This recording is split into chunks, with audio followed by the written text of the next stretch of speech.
Hi everyone, welcome back to Growth Hacks Experiences. Today we have a very special guest and one of my preference coaches.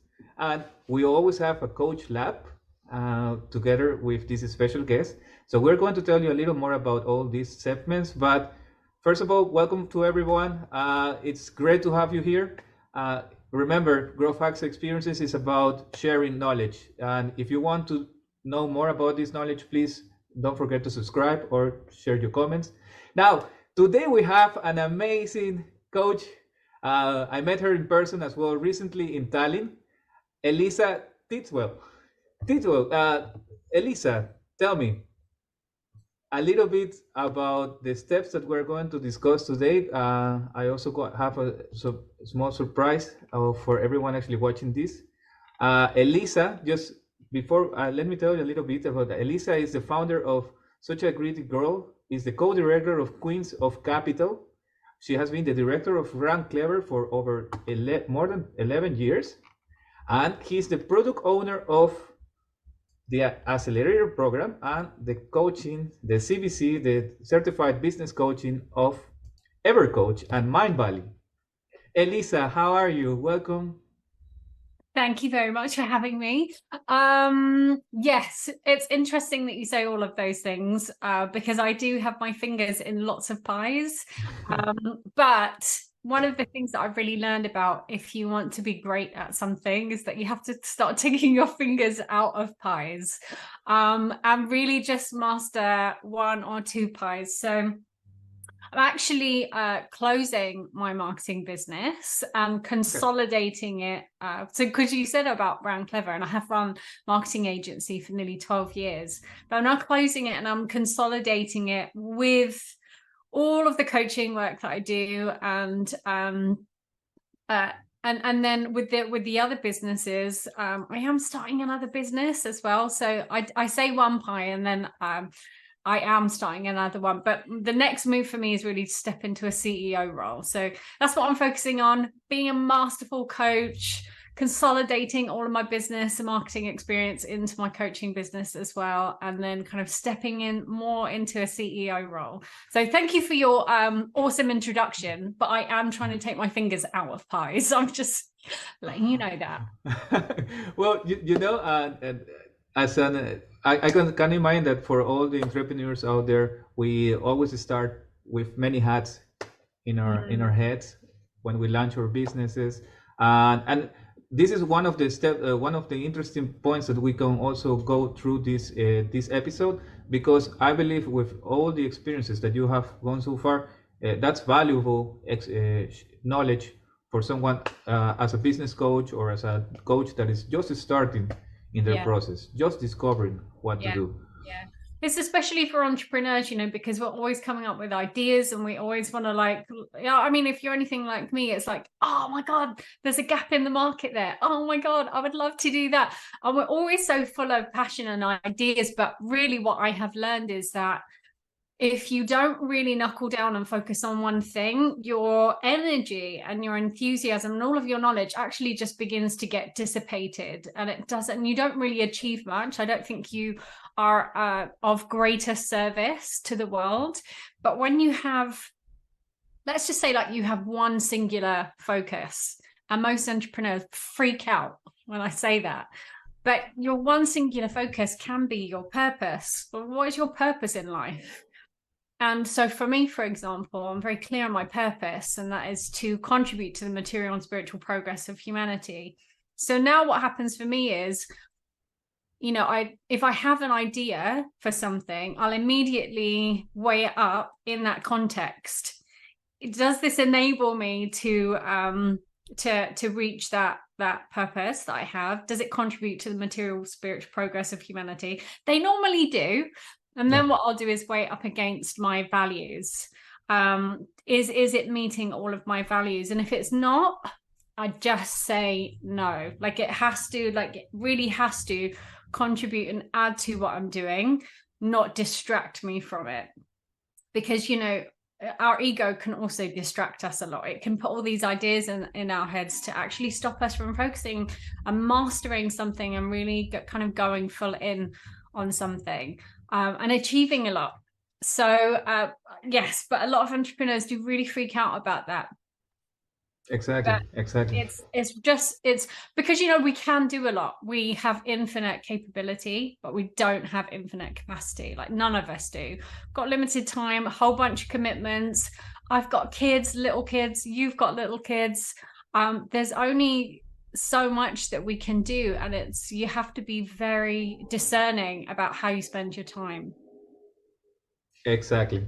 And sometimes we even forget to ask for help as well. Oh yeah, We just totally. want to do everything ourselves Yeah, yeah, yeah. sometimes. I Yeah. was just even talking with a friend, a close friend, about the balance that we also have to get in between entrepreneurship, co-ownership, and parentship. Mm. How that really affects the life of everyone around us. But that's a very good point indeed. But Elisa, if I may ask you, Evercoach, I mean, wonderful company. It's creating an environment for coaches all over the world to bloom and help societies all around. I mean, since I became part of Evercoach, I believe I got into a family of hundreds of people, everyone with the same vision, with the same love and feeling. How has been that experience so far for you? Evercoach is like a gift from God, honestly. The reason I love Evercoach so much, and obviously so much credit of this goes to Ajit and Fran and the team that really created Evercoach, it's not necessarily because of what Evercoach does. It's because of who they're being. And like, being is the seed, doing is the fruit, right? So when Yeah. we're being, and the thing with the team at Evercoach is that they really live their values, they really live their vision. You know, and Ajit and Fran, they're all very much about serving humanity, you know, lifting humanity up. They live that. Their values of service and love and care, they live that, like, they be it. And so the fruits of that is that you feel it in Evercoach. It's why I find that the quality of everything they put out is so much better than anything else that's out there. And it's because it's coming from this place of being, of service, being love, being care. What's going to serve others? What's going to lift humanity up? Because they're coming from that place, what they create from that place is just incredible. So I mean, for me, I love being part of the team. For me, it's like breathing. It's so easy, it's so natural to be part of that team, to be around the community, because obviously it attracts people who they're looking for that. They're looking to, like, people like you, right? You're so easy to be around. You're looking for a way to serve humanity, a way to be better, a way to contribute more. It's super easy to be around people like that. So for me, it's like, it's work, but it doesn't feel like work. It feels like play. Yeah. Yeah.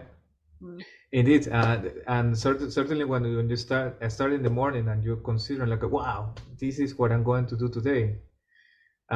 It's such a different energy. I Yeah. mean, for example, we both have been in corporates for a bit more of a decade. Uh, it's quite different, the experiences, right? How was the change so far? For example, would you say in terms now, between being the director of a large company for quite some 10 years, I've been there as well. And now, for example, what are normally the changes that you see over the week between back then and now?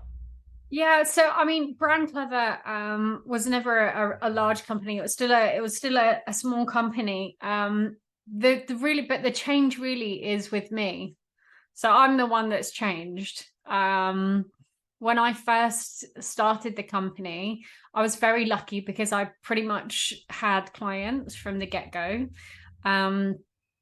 And very quickly grew the business as well, because I think once I typically will go the extra mile with everything. Like, I put my whole self into something, but back then, a lot of me putting my whole self and extra energy came sometimes from a place of fear, came from a place of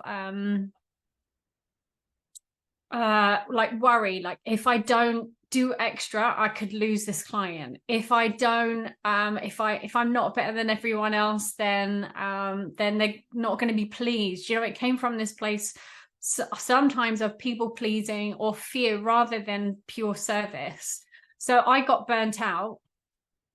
I don't know. And I just, burnt out, stressed.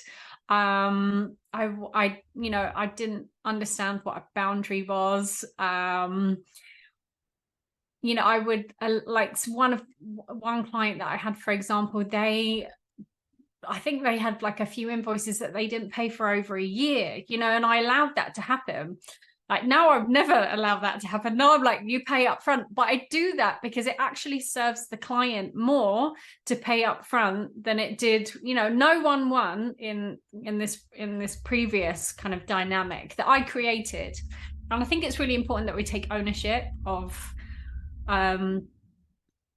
I'm not going to say the mistakes, but who we were being in the past, because when we take ownership of it, it enables us to grow. If we don't take ownership of who we were being, we cannot possibly move on from it. So so I was working all the hours that God sent, and if like I was constantly like on my phone, checking my phone, replying to emails, not healthy at all. And then of course I inevitably hit burnout and was just like super majorly stressed. And that's actually when I felt very stuck. That's actually when I went and hired my first coach. That was about 5 years ago.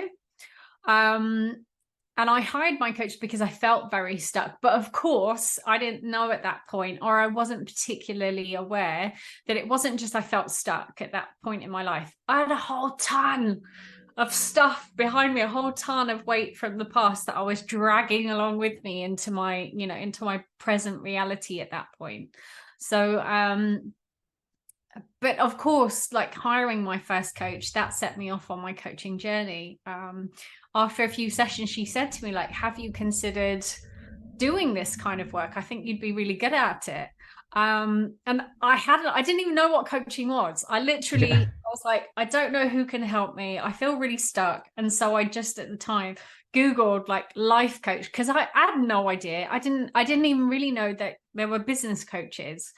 I had just heard about life coaching.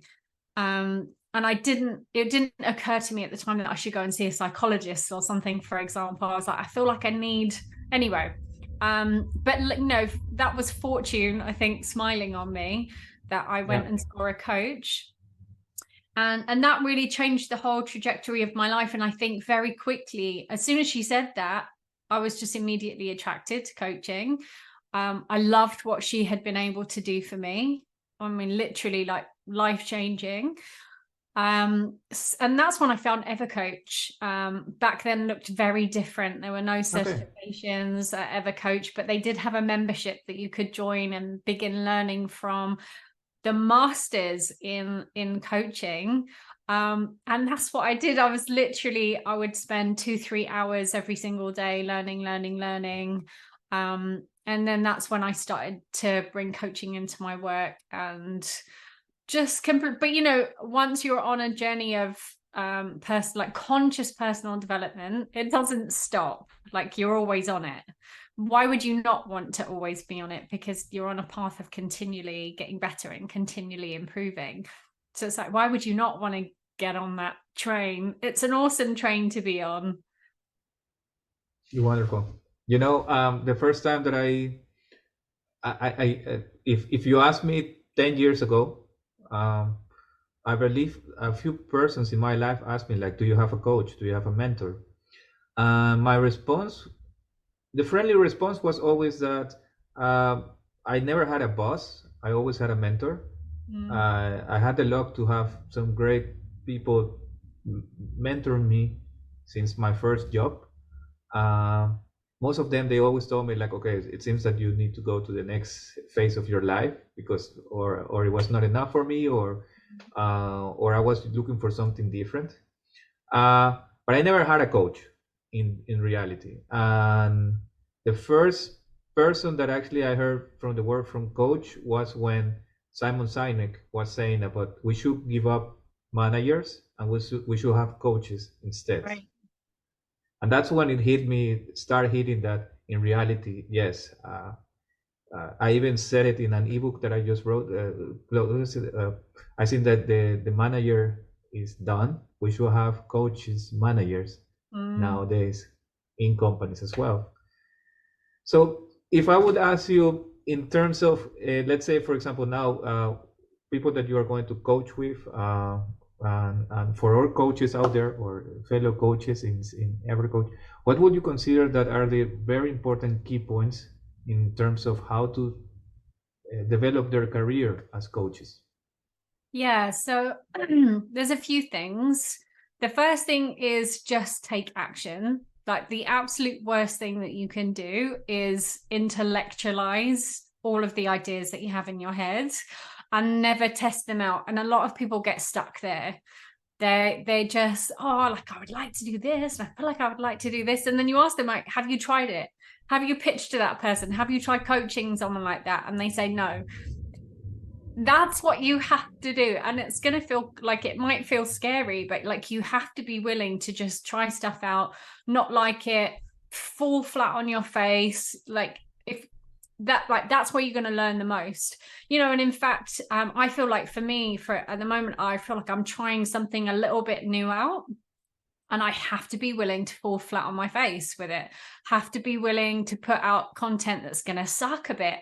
I have to be willing to approach a client and have a conversation. And actually, I have misunderstood, for example, what it is that they're looking for. Like, I have to be willing to do that. And, you know, I was talking to my own coach about that yesterday, about how there's some things, for example, feel very natural and very easy to talk about.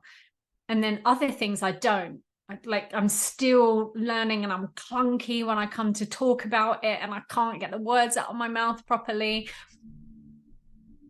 But I still have to be willing to suck. And I think that, like, so that's like number one, be willing to completely suck. Like the first person I ever coached, I did a horrible job. Like literally, like I often think, like, should I call her up and apologize? Because I was so bad. Like the whole time, you know, I was not really present. I wasn't really listening to her. I was so focused on trying to say the right thing, trying to listen for the patterns in what she was saying. You know, like I was just horrible. Unsurprisingly, she did not sign up with me as a client. But it was a fantastic experience. And had I not have just put myself out there to try it, it wouldn't have happened. And one of the things that we often do is we just stay in our comfort zone. So for example, let's say I've done training or consulting before.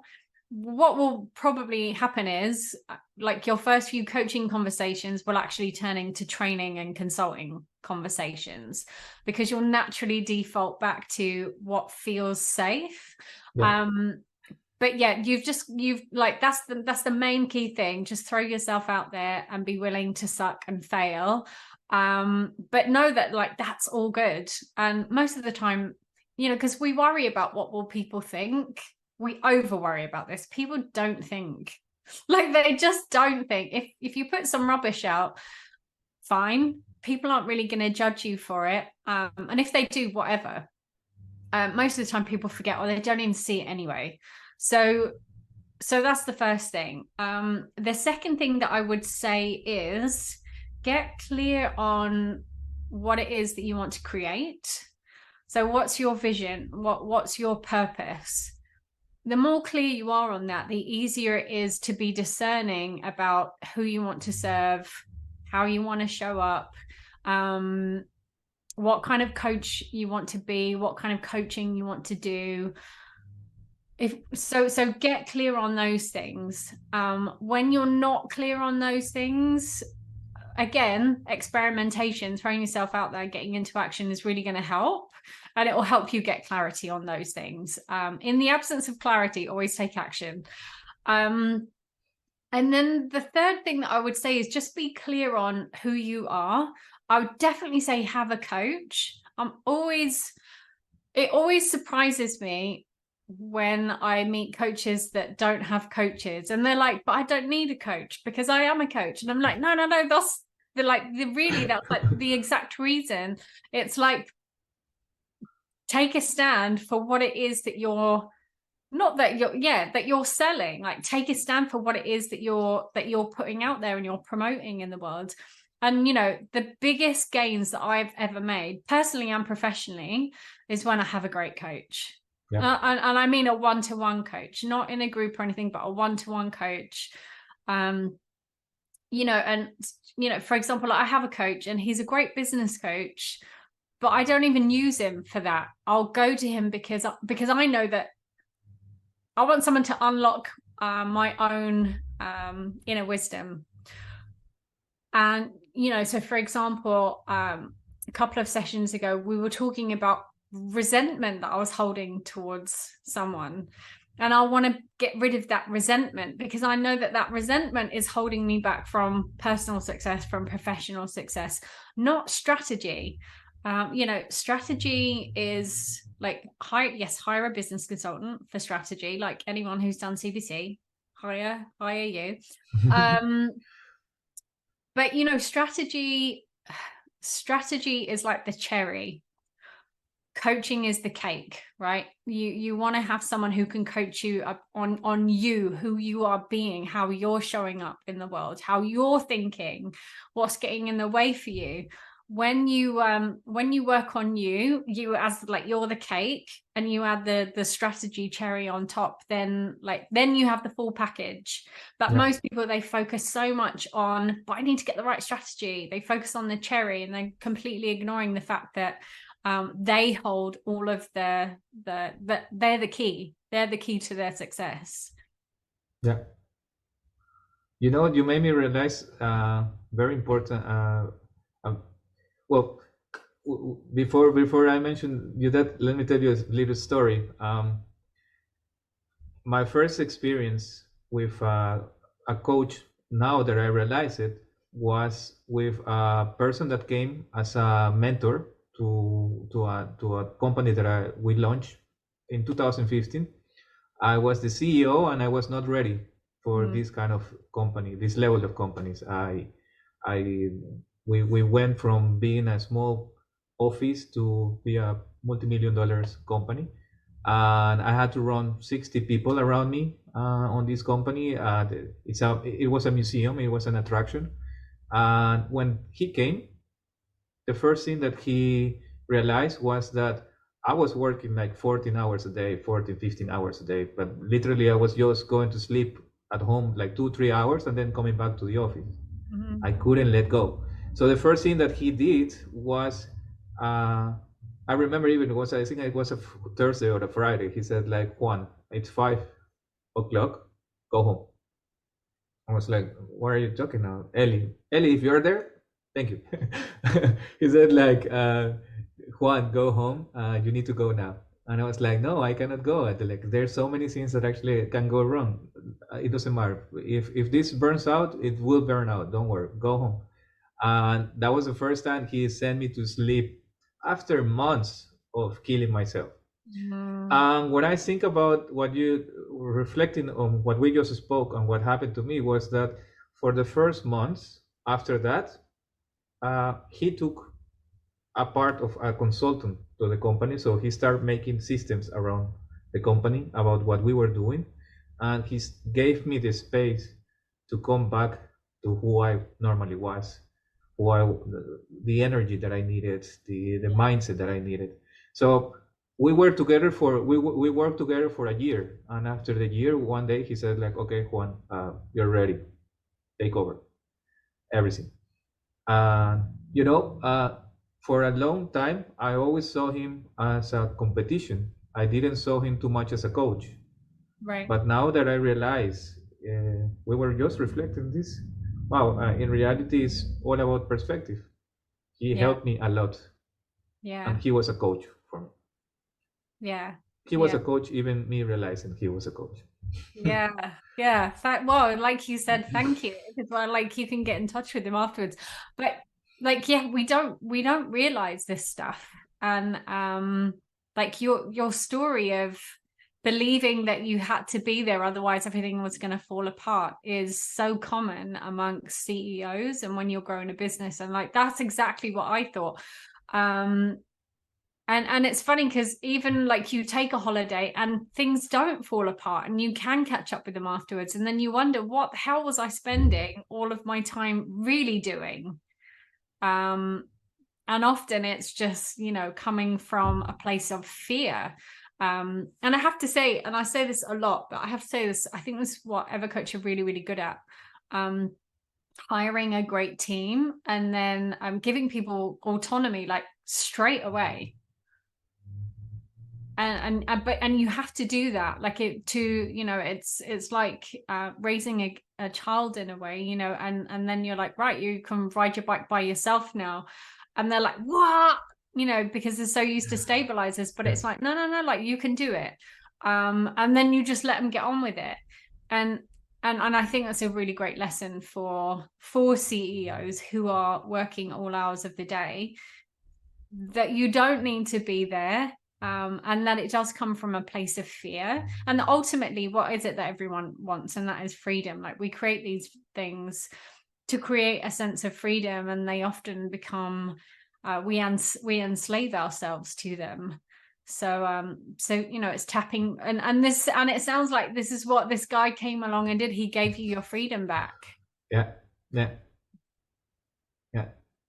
It was interesting, very interesting, because indeed, if we don't have the right perspective in life, um, especially if we don't even give ourselves the time to find new perspective, we just keep working hard, but not smart. Yeah. So Elisa, if we could go over some interesting some topics that normally are very important, not only for business coaches but entrepreneurs, is how do you set boundaries, for example? So, I mean, boundaries always start within. So, like, you have to decide what it is that you want. Like, so for example, we often project outwards. We project nearly everything outwards. So we'll say, oh, I need to set boundaries with so and so. I need to set boundaries with this client. I need to set boundaries with my team members.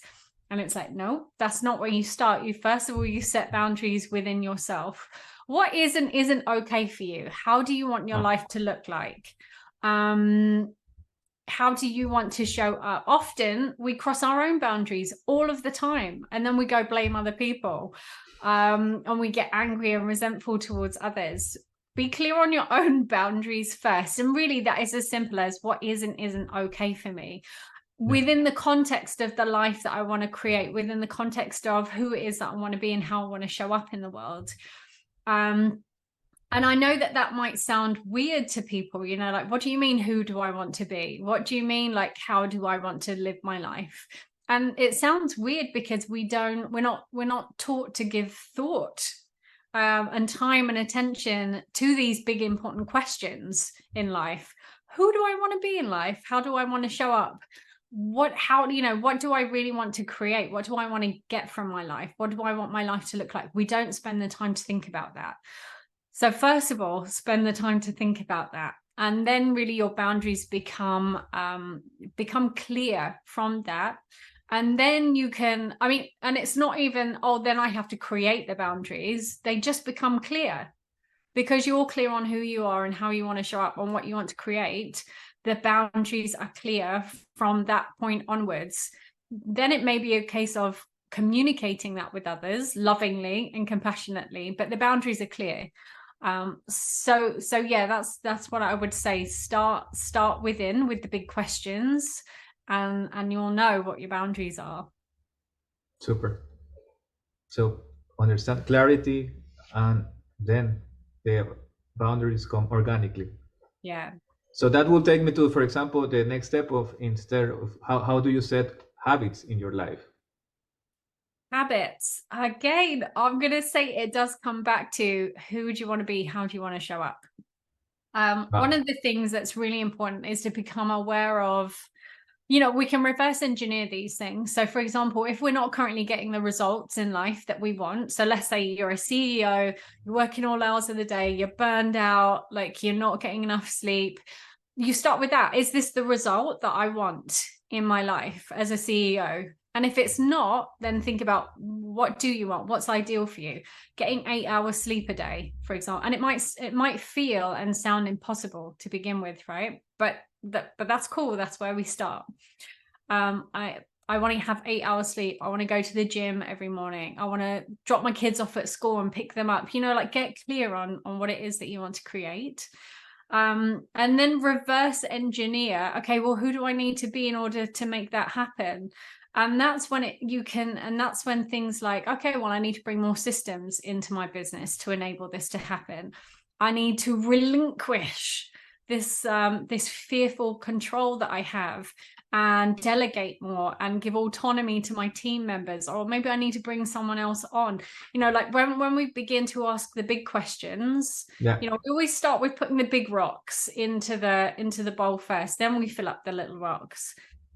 When we ask the big questions first, the rest becomes clear. Unfortunately, what most people do is they take the opposite approach. They'll look at, all right, well, at the moment I'm working all hours of the day and this is not working for me.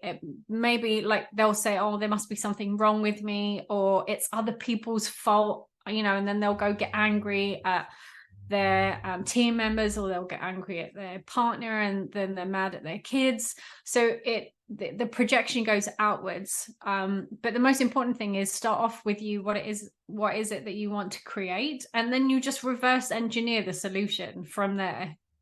Yeah. Yeah. And test and trial, learning, seeing what is really resonating with your own personality as well. Yeah. Which takes me to personality. What do you think in terms of personality tests, knowing yourself? What has been your experience so far?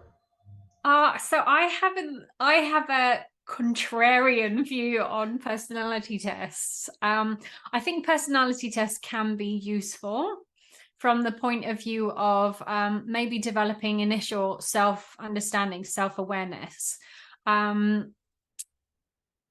There's a couple of things with personality that's interesting. I believe that we all have an individuality to us, a bit like a garden. If you have a garden, every flower in a garden has its own individual, appearance and fragrance and beauty and colors and all of these kind of things. And I think humans are like that. We all have something unique to contribute. But at the same time, our personality really has no permanence. It's personality is a concept. And when we get so focused on, or, I'm an INFJ or whatever, like your Myers-Briggs, you begin to limit who it is that you are, because you believe that that's who you are and that's how you show up in the world. And often so much of our personality is actually a reaction to the world around us. It's created from a reaction to our parents, the bullies at school, what a teacher said about us, and without being a conscious choice. So when we personality test, and this is my result, so this must be who I am, and this is who everyone else is as well, because this is their result. We don't allow any room for growth and change and transformation. So I think that they can be useful from an initial understanding. Oh, this is how I'm showing up right now. But if we really want to grow, I think that it's really good to question every part of our personality and to begin to let go of it and see where are the beliefs about my personality limiting me. And a classic example of that, especially at the moment, and Ajit talked about this on CBC, I think once, people who think that they're introverts. And this is huge at the moment. Like people, we love labels in our society. We love to label ourselves all the time, label other people. I'm an introvert, I'm an extrovert, I'm this and that and the other. And whilst there can be some help it can be helpful to a degree to understand maybe where we are now. We don't want to get so clung up on and het up on those labels that they then restrict who we can become and who we want to be. So having that conscious choice around who do we want to become, you know, because otherwise, I was a very shy kid, for example, very shy. Now I very comfortably will speak in front of others. I'll comfortably speak on stage. Those two things don't match up. And I could have just accepted, oh, I'm an introvert. I could have been labeled as an introvert as a kid. Oh, I'm an introvert. Well, you just spoke a couple of weeks ago over in front of 700 people. Yeah. So you know, and so I think it's really I think we need to be careful with personality tests for our own growth, for the sake of our own growth and for the sake of others, because otherwise, yeah, it's too easy to put people in boxes, to put ourselves in boxes, rather than really get curious about what can serve us, what can serve our freedom, how can we serve the world better, how can we grow. To me, that's a much better set of questions to be asking ourselves, rather than what's my personality test result and how can I now conform to that even more. Correct. Indeed, you know what happened also to me is just recently, I got a personality test. I was in an airport. I met a friend that I hadn't seen for decades, and turned out that he does personality tests, but doing physical tests. Right. So we were waiting for our flight. So he just like, okay, let me do it. And he did the personality test, and the complete personality test was saying completely something different than what my Briggs and Myers were saying. Right. And we came up to the conclusion that your mind says something and your body says something different. So there you go, how you go through that. So it's an interesting point indeed about the personality, and it clashes sometimes with the growth mindset. Yeah. If you have a growth mindset, the idea is that you are always learning. So yeah, you can become always something that you wish to be if you put the effort to it.